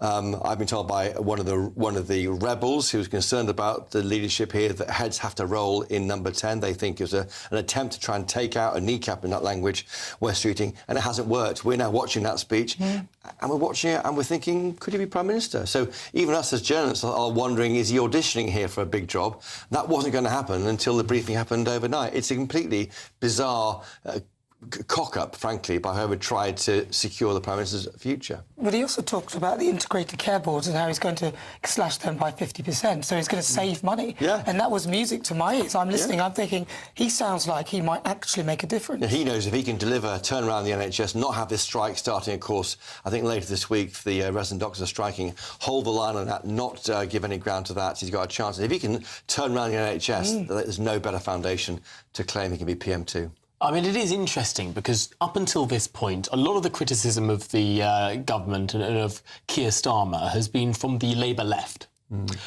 Wes Streeting is seen as a man of the Labour right. Yes. He's traditionally been the Blairites. He was the thorn in Jeremy Corbyn's side. I mean, this is not the natural wedding partner of some of the people that might have backed Lucy Powell, for instance, or Andy Burnham. Yeah, so how do you get to 81 MPs to support him, the 20% of the party to take on and challenge Keir Starmer? Because the Greens are doing very well. Zach Polanski, this left-wing firebrand who leads that party, should he be pulled that way? I mean, Keir Starmer is in a very difficult position. I thought he did OK at PMQs. He was mocked widely, of course, by the Tories, and he said, we are a united party, united team, and everyone screamed. The best part I had, actually, was a bit of the Keir Starmer I know privately when he made a joke about Rill Beach, and he said it's somewhere quite attractive at the moment, given what I'm going through. He does have that element of that levity about him, which you see all the time from Wes Streeting. If you can find a bit more of that, just to communicate better, you're shaking your head now. You don't see it coming. It's too late. It's over. Even if you speak to Labour supporters, they go, they just don't like Keir Starmer. I think it's deeper than that. Well, it feels a bit like the Rishi Sunak thing. Yes, I think personally, very, very nice. After he's left office, everyone says what a great guy he is. Yeah. But it's just when he is Prime Minister, when the world's against him, no one wants to hear that he's really lovely in private. No one wants to hear it because they're so fed up of the situation as things stand. The focus now is everyone who's going after the Tories, obviously, but also those who don't like Keir Starmer in the party are going after the advisers, and Morgan McSweeney notably. Now, in the huddle afterwards with the PM's spokesman, we were told that the PM had expressed confidence in Morgan McSweeney. We're told that was said in the chamber. Not all of us heard it in those clear terms, but anyway, he's the key adviser who has been behind getting Keir Starmer to the place he is now, number 10. Meanwhile, no one's talking about Rachel Reeves. All right, no. Thank you very much. Or really anything else. Well, Christopher Hope, thanks for being with us here. What a day in Westminster. Well, as the BBC's impartiality row deepens, Donald Trump has told Fox News that the broadcaster had defrauded the public over the editing of a speech he made in January 2021, suggesting that he incited the Capitol Hill riots. Well, the president emphasised that it was his obligation to take legal action, as he reiterated his threat to sue the BBC for $1 billion. And amid the controversy, it has been announced that the BBC's charter review will begin shortly. As Lisa Nandy told the Commons, the process keeps the BBC fiercely independent and genuinely accountable to the public. Well, joining us now is the lawyer and legal commentator Joshua Rosenberg. Joshua, it really does seem like the US president is pulling no punches. He wants to take the BBC to task. He certainly does. That's certainly what he says, and that's consistent with the letter from his lawyer sent on Sunday saying he's suing the BBC for $1 million. But that $1 billion, I should say, but that letter also said that if the BBC apologises, withdraws the allegations and pays compensation, it didn't specify a figure, it certainly didn't say it had to be $1 billion, well, then it might be possible to do a deal. And I suspect the BBC, they seem to be dragging their heels. Can he genuinely sue them even though the programme has missed its window of being sued if it were in this country. And I'm not sure whether it was or wasn't broadcast in Florida, which I think is one of the places he's planning to sue him in. Those are very good arguments. He has made it very clear he wants to sue in Florida, and he would be within what I understand to be the 2-year time limit under the law in Florida in this sort of case. But your other point is a very good one. You would expect him to show that the programme was seen in Florida and indeed in the whole of the United States. Now, although it was available on BBC iPlayer, on Catch-Up, for a year after it was broadcast, the BBC says that service is not available outside the United Kingdom. So it might be difficult to show that people were actually influenced by the programme. On the other hand, the real question is whether the BBC wants to fight the case on this basis or whether the BBC simply wants to close it down. If the BBC is talking to Mr. Trump's lawyers this week, then that would be an argument that the BBC would put to the lawyers. They would say, look, this hasn't caused very much damage. Yes, we'll apologise. Yes, we'll withdraw. Yes, we'll pay you some money. But it won't be as much as it would have been if this programme had been shown widely. Now, of course, I mean, iPlayer is available in the United States if you use a VPN. I mean, not legally available, but I mean, I suppose lots of people in this country have got very used to virtual private networks over recent months. But there is actually, I suppose, a deeper issue here, a race against time, this Friday deadline, and a matter, frankly, of saving face. I mean, would the BBC want to be seen to pay money to Donald Trump or want to be seen to fight power? The BBC would want to do the best for its licence fee payers, and if it decided to settle this case, it would say to them, to us, that it is doing this as cheaply as possible and limiting the costs, not just the damages that might be awarded by a court, but of course the legal costs that would go into fighting this in the US courts, paying for US lawyers. So it is a difficult decision for the BBC, but you have to bear in mind the BBC has already accepted that this was an error of judgment. The BBC's Complaints Department has accepted that not only was the speech edited in a way that everybody can see is misleading now, but also the sequence that was shown where there were pictures of these demonstrators, the Proud Boys, after images, extracts from the speech, gave the impression that they were reacting to the speech, whereas in fact it was filmed earlier. So once the BBC has done that, that's really what President Trump is saying when he says, I guess I have to sue. Why not? They defrauded the public and they've admitted it. All right, Josh Rosenberg, thank you very much. He's a lawyer and a legal commentator. It's 32 minutes after 2 o'clock. Yes, this is Good Afternoon Britain on GB News. Lots more still to come on today's programme. Yes, stay tuned to find out why this bridge in southwestern China crumbled to pieces only months after being finished. All of that and indeed much more to come after your latest news headlines.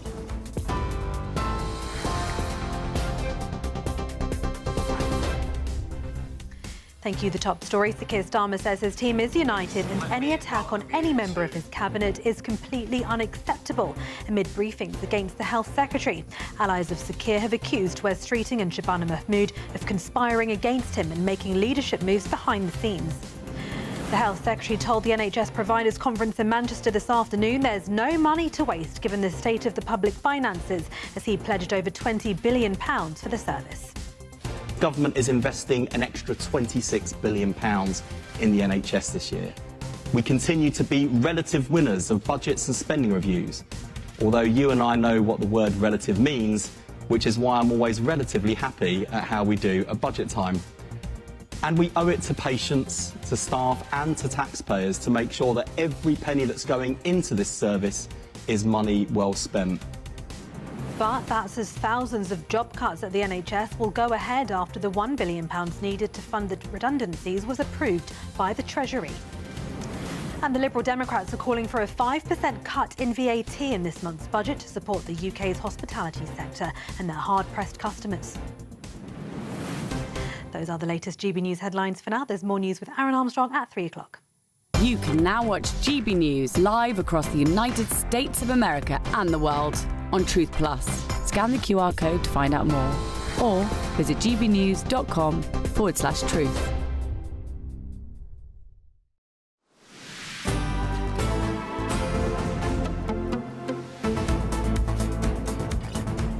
Thank you, Tatiana. Now, lots more coming up on today's programme. The government is to reopen its controversial decision not to award compensation to up to 3.8 million women affected by the changes to the state pension age. Well, all of that and indeed more to come. You're with GB News, Britain's #1 news channel.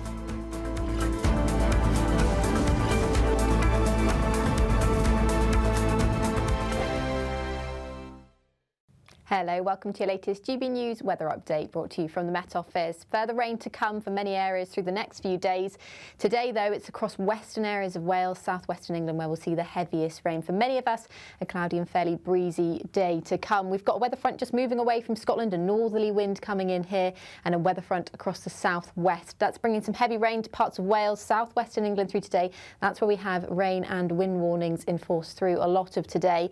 That rain's going to gradually move its way northwards, but before it does, there will be some dry and fine weather across a slice of parts of Northern Ireland, Northern England, southern areas of Scotland as well. But we do have a cold northerly wind coming into parts of Northern Ireland and much of Scotland, so it will feel much chillier here. Fairly pleasant, though, in the sunshine in the south and east, particularly through this afternoon, as we've still got mild southerly air coming in here, so 14 or 15 degrees, but plenty of cloud around and a lot of rain still across parts of the west through this evening. Now, that rain's going to move northwards into parts of northern England, southern Scotland later on this evening, and we've still got this northerly wind bringing in showers, perhaps some snow flurries here and there across northern areas of Scotland as well, so quite a cold feel here this evening.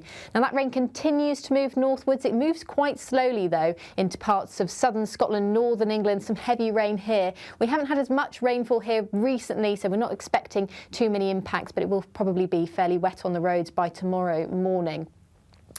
Elsewhere, though, it's going to be fairly dry across the south and west through this evening after a wet day, and by tomorrow morning temperatures will start to fall away a little, but it's going to be a particularly cold, a bitterly cold start across northern areas of Scotland tomorrow. Now, that rain starts to move southwards, really lingering across parts of southern Scotland and Northern Ireland through Thursday. Elsewhere, though, further south, a drier interlude to come before further rain arrives on Thursday night. Have a great day. I'll see you later. Thank you, Britain, for helping us reach 8 million followers across social media. Thank you for making us a part of your daily life.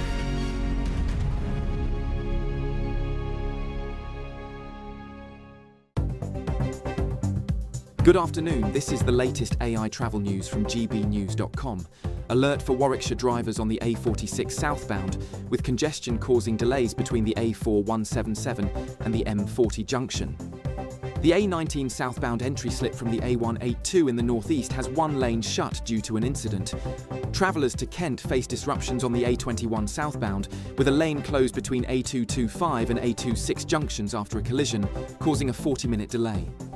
The M48 has a 7.5-tonne weight restriction affecting heavy goods vehicles. And on the trains, there are disruptions between Bristol Parkway and Gloucester. For more travel news, go to gbnews.com.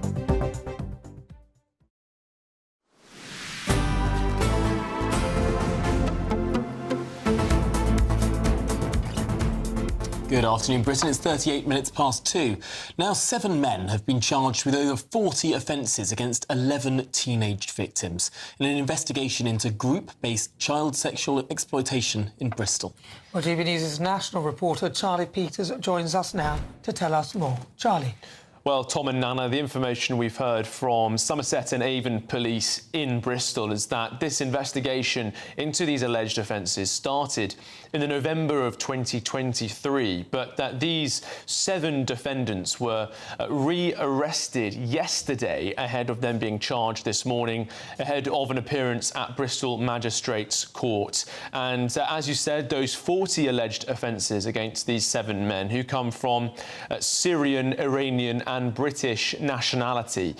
Those 40 offences include allegations of sexual exploitation, rape, sexual assault, and also the conspiracy to supply a variety of drugs, including cocaine, cannabis and ecstasy. So the defendants who have been charged at a formal hearing this morning include Syrian national Mohammed Araf. He's 19 and he is, we believe, of British nationality. The Syrian national is an Iranian national called Sina Omari, a 20-year-old. Syrian national Wadi Sharaf, a British national called Hussein Bashar, and a British national called Mohammed Kurdi. Now, the police have also told us that a 19-year-old man who they're unable to name for legal reasons and a 26-year-old man who they're unable to name for legal reasons have also been charged. And in this update that the police have given us, they've also described how the 19-year-old Araf, his self-defined ethnicity is Arab, Omari's ethnicity is Arab, Sharaf's ethnicity is Arab, but Hussein Bashar, the British 19-year-old who has been charged with 1 count of rape, his self-defined ethnicity is any other. Mohammed Kurdi, the other British national in this set of allegations, his self-defined ethnicity is Arab. There is a hearing at Bristol Magistrates Court today, and we've also heard from Bristol Superintendent Deepak Kent, who said that these charges will, of course, bring shock to the community and that they are working with partner agencies, taxis and hotels and other businesses to raise awareness about the signs of exploitation. OK, Charlie Peters, thanks very much for bringing us that.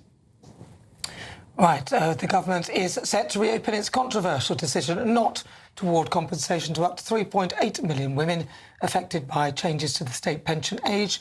That is following the emergence of new evidence. Well, Pat McFadden, the Work and Pension Secretary, told the House of Commons that ministers would review their decision to not give out taxpayers' money to women born in the 1950s, whose state pension age was raised to align with men's back in 1995. Now, Labour came under fire after it refused to grant compensation, despite a recommendation that the women should be paid up to £2,950 each. Well, delighted to be joined now by the co-director of the Women's Rights Network, Claire Lonergan. Claire, a lot of people would say this. In 1995, the government legislated to equalise men and women with regard to state pension age. It was a long, long warning period. It was said in the House of Commons in the budget. It was passed in an Act of Parliament. It was reported in the news. You could see leaflets in job centres. There were leaflets that were printed info packs, even. Why does there need to be compensation for women who didn't read the news? Good afternoon. Thank you for having me on. So it's quite a convoluted story, really. And you're right, yes, information did go out. But there was an ombudsman investigation that tested whether or not the information had been sufficiently clearly communicated to the affected women. And that investigation found that, in fact, it hadn't, that they hadn't seen the information, that it wasn't sufficiently well communicated, and that many women didn't know that they were going to be affected by this change. And we should bear in mind that these are women, as you say, who were born in the first part of the 1950s, 1950 to 1955, in particular.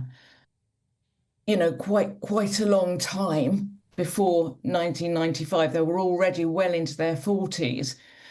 And pension planning isn't something that you do right at the last minute. It's something that we're repeatedly told you have to plan right across your work, your working life. So even for the women who knew that it was coming, and it's very clear that not all of them did know sufficiently, their earlier working life in the 1970s and 80s, they didn't have that same equality of legislation, employment rights, and opportunities as men did anyway. So it's partly about insufficient information and partly about the time that you do need to do that planning. Well, Claire, how do you feel about the Labour government there? Because in 2019, they pledged to compensate, and we've got loads of videos of Yvette Cooper and everybody else saying, "What's the women? We stand by. We stand behind you." Keir Starmer said that he would also go along with this, and then in 2024, in December, he ruled it out, saying that we couldn't afford it. So what are your thoughts now, the Labour government? Because they're now saying that will reconsider it. Do you feel that they're gaslighting you, perhaps, because maybe they're so unpopular that they're looking to try and, I don't know, get some sort of favour? Well, I don't know that I'd want to call it gaslighting or sort of revert to that sort of language. Really, you know, it's enough. I think that this government, you know, the ministers accepted that there was an issue. The ombudsman's accepted that there's an issue. You know, plenty of people have accepted that there's definitely a problem around this. So it's not a huge amount of money that they're asking for. They just want to be treated fairly. It's billions of pounds that it would run to. 10.5 billion at the moment. It will, yes, over That's a huge amount of money. That's a lot of money. Of course, but each individual woman, as you said, it's a small amount. Yes, but there are lots and lots of them. And I think one of the points that a lot of people struggle with here is that you say there wasn't a lot of time to plan. There was 20 years. And you seem like an intelligent person. I don't think that the women that we're talking about are unintelligent people. I don't think we necessarily need to infantilise them to say that they couldn't read the news, that they couldn't financially plan. I mean, isn't it a bit infantilising to suggest that none of these women could possibly know that an Act of Parliament was passed, in many cases 2 decades before the time that they retired? I wouldn't dream of infantilising them. Many of our members, though, do fall into this cohort, and they do feel that they've been hard treated by. You say 20 years is a long time, but as I said, you plan for your pension over your entire working life. And some of them were already, you know, in their late 40s by the time they knew. Some of them never did know that it was coming. You say that, yes, it was on the news and so on. And so it was, of course it was. But the Ombudsman looked at it and the Ombudsman agreed that insufficient information was given, that it wasn't clear enough, that they didn't know what they needed to do. Claire, we'll have to leave it there. That's why the Ombudsman said that they should be compensated. Thank you very much, Claire Lonergan. Really good to talk to you. She's the co-director of the Women's Rights Network. Some breaking news to bring you now. US media outlets are reporting that Jeffrey Epstein mentioned Donald Trump by name several times in private correspondence over the last 15 years. That's according to newly released emails by the Democrats on the House Oversight Committee. So just to reiterate some breaking news, US media outlets reporting Jeffrey Epstein mentioned Donald Trump by name many times in private correspondence over the last 15 years. That is according to some newly released emails by the Democrats on the House Oversight Committee. Well, do stay with us here on Good Afternoon Britain. We'll have lots more on this breaking news. That's to come here on Good Afternoon Britain after the travel weather. Ready to soak up that holiday sunshine? Won't we need some cover? No worries. All sorted. All Clear Travel Insurance sponsors GB News Travel Destinations Forecast. The low pressure responsible for the UK's wet weather is also bringing wet, windy weather to Iberia. Heavy showers in Cyprus caused by another low, but in between, high pressure, a lot of fine weather for Italy. Madeira and the Canary Islands seeing some lively showers and thunderstorms on Thursday. Here's this band of rain, which is really quite slow moving across Portugal and western parts of Spain, eventually edges its way eastwards during the next few days, but Italy stays very nice indeed. All Clear Travel Insurance sponsors GB News Travel Destinations Forecast.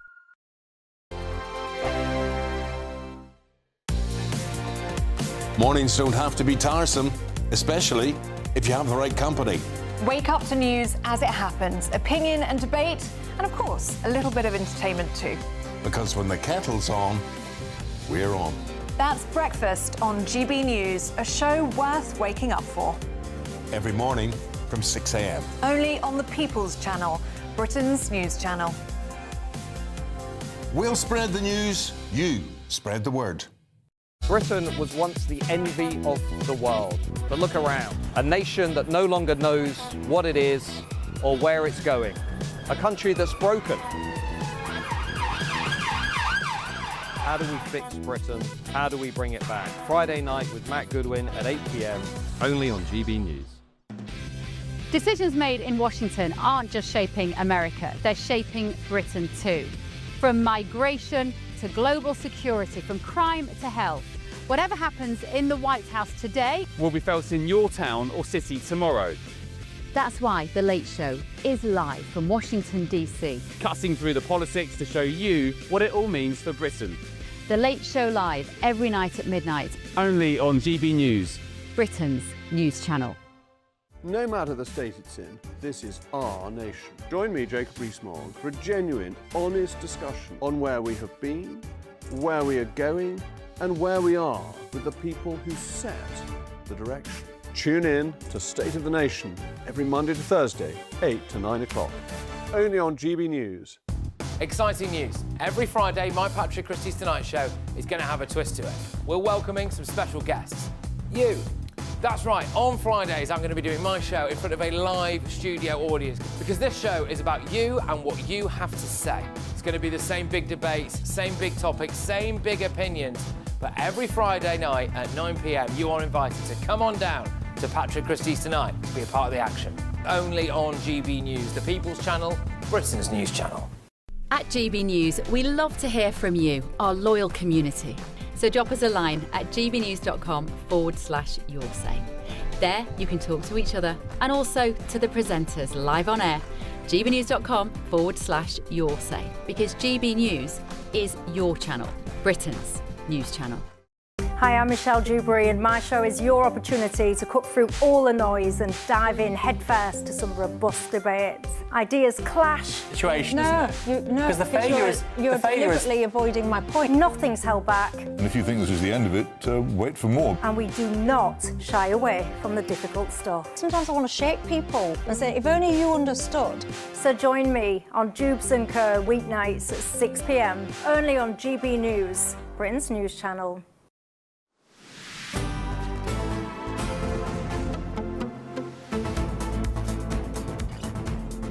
Good afternoon, Britain. It's just gone 10 to 3. Now, here's one for you. A recently opened bridge in China's Sichuan province has partially collapsed. Yes, authorities closed the 758-metre Hongkwai Bridge on Monday after cracks appeared on nearby slopes and roads. But after worsening conditions on the mountainside triggered landslides, officials say part of the bridge gave way, and that's the video, the dramatic video you can see on your screens right now. Now, the construction of the bridge was completed earlier this year, and as Tom said, nobody was reported as killed there, or no casualties at all. But, wow, I mean, this bridge they built quite quickly, and we're all impressed at how quickly they built it. But it is a very, where that bridge is, there's a lot of seismic activity, so a lot of moving, shifting land and all that kind of thing. And apparently it was a landslide that may have caused the bridge to collapse, but crikey, that's a bit scary, isn't it? Just the most staggering video. I mean, this thing is 761 feet tall. I mean, that's... it's the best part of 1,000 feet tall, and you just have all that concrete tumbling down into the cavern below. I mean, really, really dramatic stuff. But, I mean, it does go to show that while the Chinese are really quite efficient and quick at building mass projects, there is maybe a little bit more to structural engineering than just doing it quickly. Well, there's not. Well, maybe it was some shifting earth landslides. I don't know what bridge could sustain that. True. But that's it from me. I know you're back tomorrow. Absolutely. So I'll be here from 12. Nana, you'll be back on Saturday. On the weekends, 3 o'clock. See you there. See you but there. Martin's next after the weather.